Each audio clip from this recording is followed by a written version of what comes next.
everyone, in this video we will cover the current affairs. I am Nuzhat Sana. For mobile optimized ebooks, please install GK Today Academy app. You can attend the quizzes on this app for better practice, and after that you can also read the detailed explanation of the questions you have missed. For regular updates, please check our Telegram channel. The link is given in the description box. You can subscribe to it if you find it relevant. For hard copy books, you can visit our website gktbooks.com. Okay. Also, our latest initiative is UPSC Prelims Test Series for 2021 and 2022 in GK Today Academy app. So if you are appearing in UPSC Prelims, you may consider joining this. So now, without wasting any further time, let's get started. So today we will be discussing most important MCQs for 27th of July 2021. Starting with very first question, how many virology research and diagnostic labs are proposed to be set up by the Union government during 2021 to 22 to 2025 to 26. So during this time period, the government of India has proposed to establish total of 42 virology research and diagnostic laboratories across the country, and the total cost for this project would be 324 crore rupees, and these would be established during the 15th Finance Commission period. Okay. Also, these laboratories would be established through a scheme under Department of Health Research, that is DHR, and ICMR, that is Indian Council of Medical Research. Fine. Apart from it, in the previous lecture we have seen that the Union Cabinet has approved the establishment of a central university in Ladakh at a cost of 750 crore rupees. Also, do remember that Ladakh is the first Indian Union territory to achieve 100% coverage of first dose of COVID-19 vaccine. Apart from it, we have seen that Tripura has initiated steps to promote commercial cultivation of agar by launching Tripura Agar Wood Policy 2021. So this will basically aim to double the agar wood production by the year 2025. Apart from it, also National Dolphin Research Center is proposed to be constructed in Patna to conserve the endangered Gangetic River dolphin species in India. Now, can you tell me where is National Forensic Science University is located in India? It was in news few days back because recently here Amit Shah inaugurated the newly built Center of Excellence for Research and Analysis for Narcotics there. So please write your answers in the comment section. Question number 2. Where is the United Nations Economic and Social Commission for Asia and the Pacific headquartered? So the headquarters of this organization lies in Bangkok, which is in Thailand. And it was in news because recently it has released a global survey on digital and sustainable trade facilitation. So under this evaluation, total of 143 countries have been scored on 5 key indicators. So overall, India has scored 90.32% for the year 2021, whereas in 2019 the score of India was 78.49%. And do remember that in terms of transparency, India scored at 100% in the year 2021. Now, apart from it, few days back we have talked about Oxfam International's report named as Inequality Report 2021, India's Unequal Healthcare Story. So as per this report, states which are attempting to reduce the inequality between general SC/ST categories had lower confirmed cases of COVID-19 pandemic. Okay, so these states are such as Telangana, Himachal Pradesh and Rajasthan. Okay, and further, those states which have higher GDP expenditure on health sector such as Assam, Bihar and Goa have higher recovery rates of COVID-19 cases. So this was a report from Oxfam International. See, in the reports and surveys, only thing you have to remember is which report is released by which organization. Okay, this thing is quite important for you, and rest you can read it once, but you do not need to go into much depth. Now, few days back, Oxfam International had released one more report named as The Hunger Virus Multiplies. And according to it, 11 people die every minute of hunger. Then in the month of January, Oxfam had published one more report titled as The Inequality Virus. And according to it, the Oxfam finds that the COVID-19 pandemic has deepened the existing inequalities in India and across the world. So as per it, the richest billionaires in India have increased their wealth by nearly 35% during this lockdown, while the pandemic has stalled the economy badly, and in turn it has forced millions of poor Indians out of job. Okay. Then there is one more report which is quite important, and it is from International Labour Organization along with UNICEF. So they have jointly published report on child labour, and as per 2020, number of child labour stands at total 160 million, and it has increased by 8.4 million in 4 years. Okay. Also, it further says that in this COVID-19 pandemic, 1 in every 10 children globally were engaged in child labor. Fine. So these are some of the important reports. Question number 3. When is the National Broadcasting Day observed in India? So every year, 23rd of July is observed as the National Broadcasting Day in India.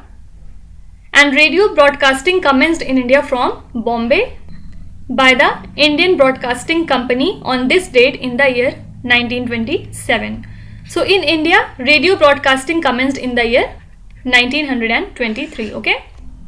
So to commemorate this day, the All India Radio organized a symposium on creation of New India and broadcasting medium in New Delhi. Now apart from it, India's National Plastic Surgery Day, which is on 15th of July, is now celebrated as World Plastic Surgery Day. Okay. Now talking about July month, we celebrate World Malala Day on 12th of July every year. Then on 17th of July, we celebrate World Day for International Justice.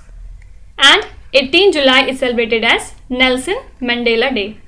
Who is Nelson Mandela? He is South Africa's first black president and social rights activist. Okay. Then already we have talked that on 1st of July, we celebrate various things like, first of all, Doctors Day, then National Postal Workers Day, and Chartered Accountants Day.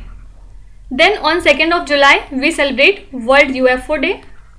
4th of July is the Independence Day for USA. 11th July is celebrated as World Population Day. And recently, Uttar Pradesh state has passed a bill to curb its population. Then 19th of July is celebrated as World Youth Skills Day. Why? To raise awareness about the importance of technical education and training, as well as development of other skills. Okay. So these are some of the important days from July. Now you have to tell me, when do we celebrate World Environment Day and what was the theme for this year? Question number 4. How many participants are part of India's Olympic contingent for Tokyo 2021? So India has sent a large contingent of 127 participants for the Tokyo Olympics 2021 who will be participating in 18 sport events.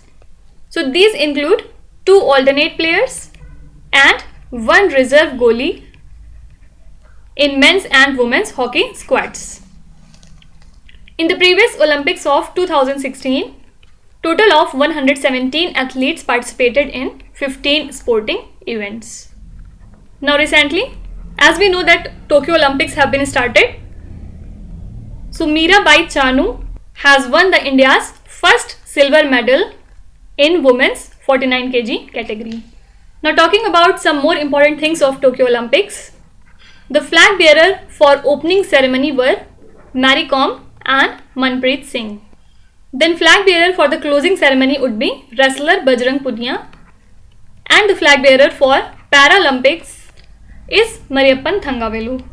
Then apart from it, 2032 Olympic Games is to be hosted by Brisbane, which is in Australia. Also do remember that Laurel Hubbard from New Zealand is the first ever transgender to compete in Olympics this time.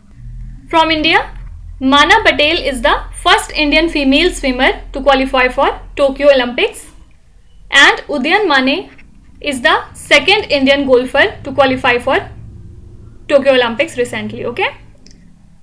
And he has joined Anirban Lahiri. Then there is Bhavani Devi, and she is the first Indian fencer to qualify for Tokyo Olympics. Now you have to tell me how Muhammad Yunus is related to Tokyo Olympics. Please write in the comment section, we have already talked about him. Question number 5. Santanu Sen, who was suspended from Rajya Sabha, is an MP from which party? So he is a member from TMC, that is Trinamool Congress, and recently he has been suspended from Rajya Sabha for the rest of the ongoing monsoon session for his unruly behavior because he snatched papers from IT Minister Ashwani Vaishnav while he was reading a statement on Pegasus software, okay? So the government sought Santanu Sen's suspension under Rule 256 Clause 2 because it says a lawmaker who disregards the authority of the chair or abuses the rules of the council through willful disruptions can be suspended from the house for up to the remainder of the parliamentary session if the Rajya Sabha chairman deems it necessary, okay? So that's why Santanu Sen has been suspended for the rest of the monsoon sessions. Apart from it, first MD of National Asset Reconstruction Limited is Padma Kumar Nair. Then there is Rasmi Ranjan Das, and he has been appointed as the member of UN Tax Committee for 2021 to 2025 period. Then Twitter has recently appointed Mr. Vinay Prakash as Resident Grievance Officer to comply with new IT rules of India. Then our new Chief Minister of Uttarakhand is Pushkar Singh Dhami. Then Mukhtar Abbas Naqvi has been appointed as Deputy Leader of House in Rajya Sabha. Then Peru has its new president, and who is it? Pedro Castillo. The former Union Minister Thawar Chand Gehlot has been now appointed as new Governor of State of Karnataka. Now you have to tell me who is our new Sports Minister. Please write in the comments section. Question number 6. Which country played host for the G20 Energy and Environment Ministers Meeting 2021? So the Energy and Environment Ministers Meeting of the G20 countries hosted by Italy was held at Naples. And this meeting has assumed significant importance since it has been convened 100 days ahead of UN Climate Conference COP26 at Glasgow, which is a city in Scotland. But this meeting has been criticized since the member nations have failed to agree on the wording of key climate change commitments in their final communique, okay?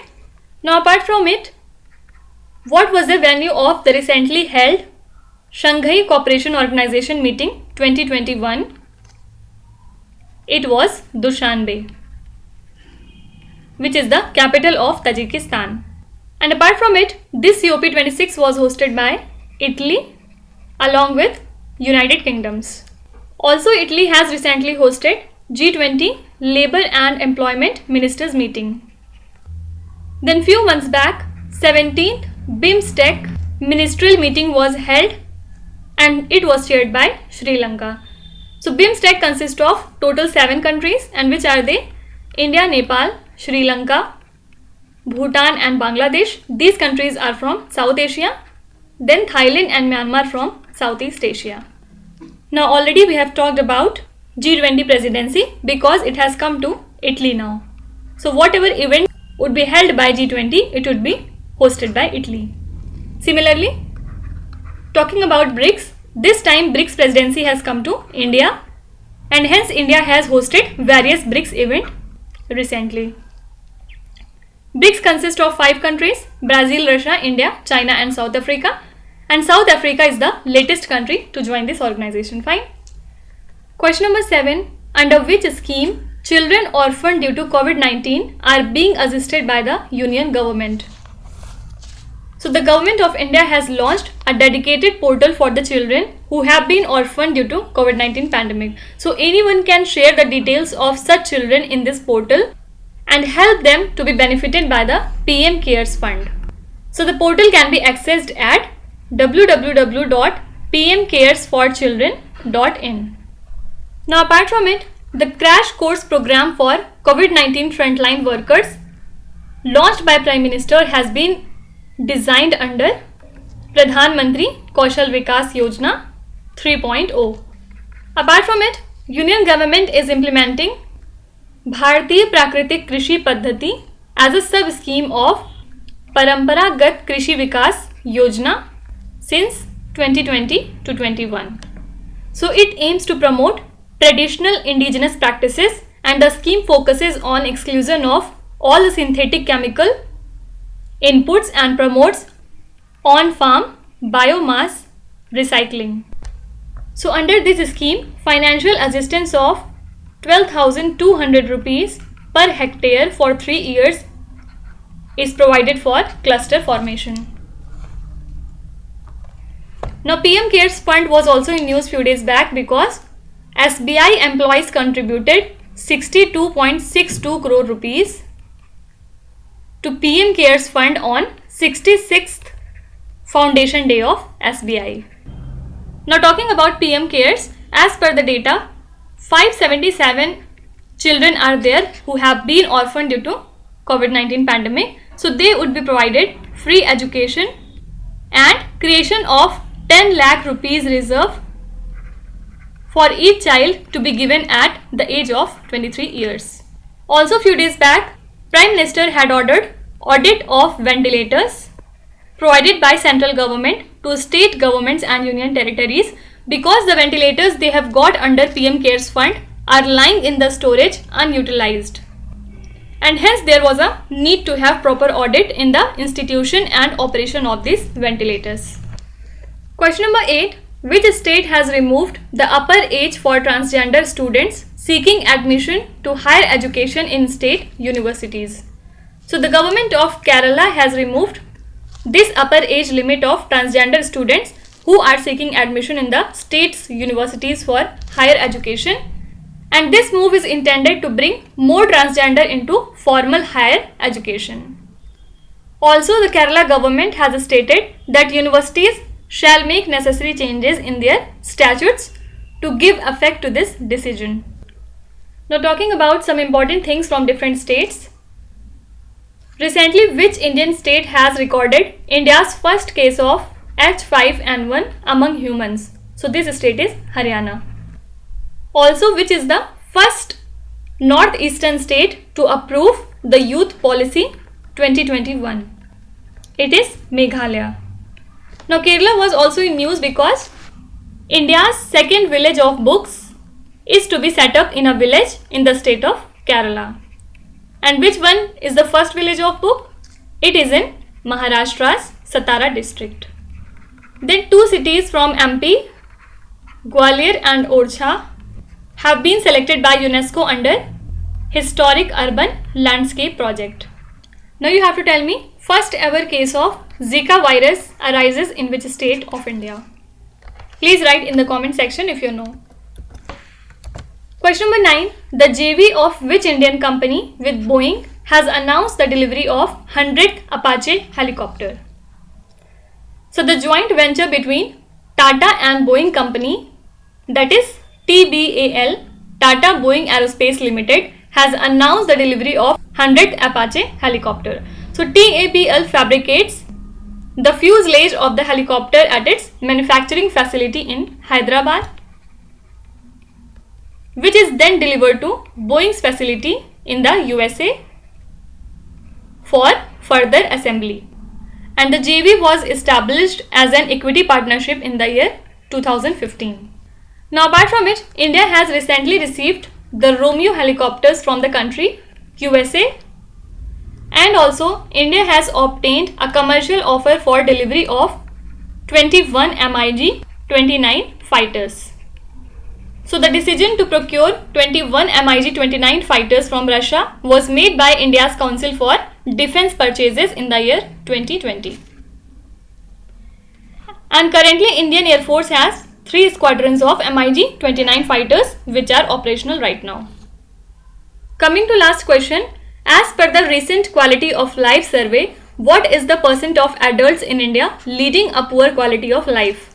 So the Quality of Life survey based on WHO was conducted between May and June 2021 among Indian adults in several cities. So it marks the launch of 5th year of Protein Week.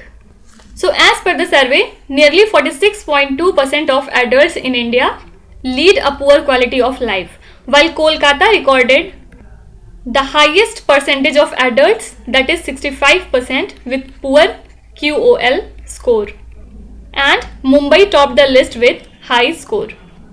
And do remember that the Protein Week is celebrated annually between July 24 to 30 by Danone India in collaboration with CII.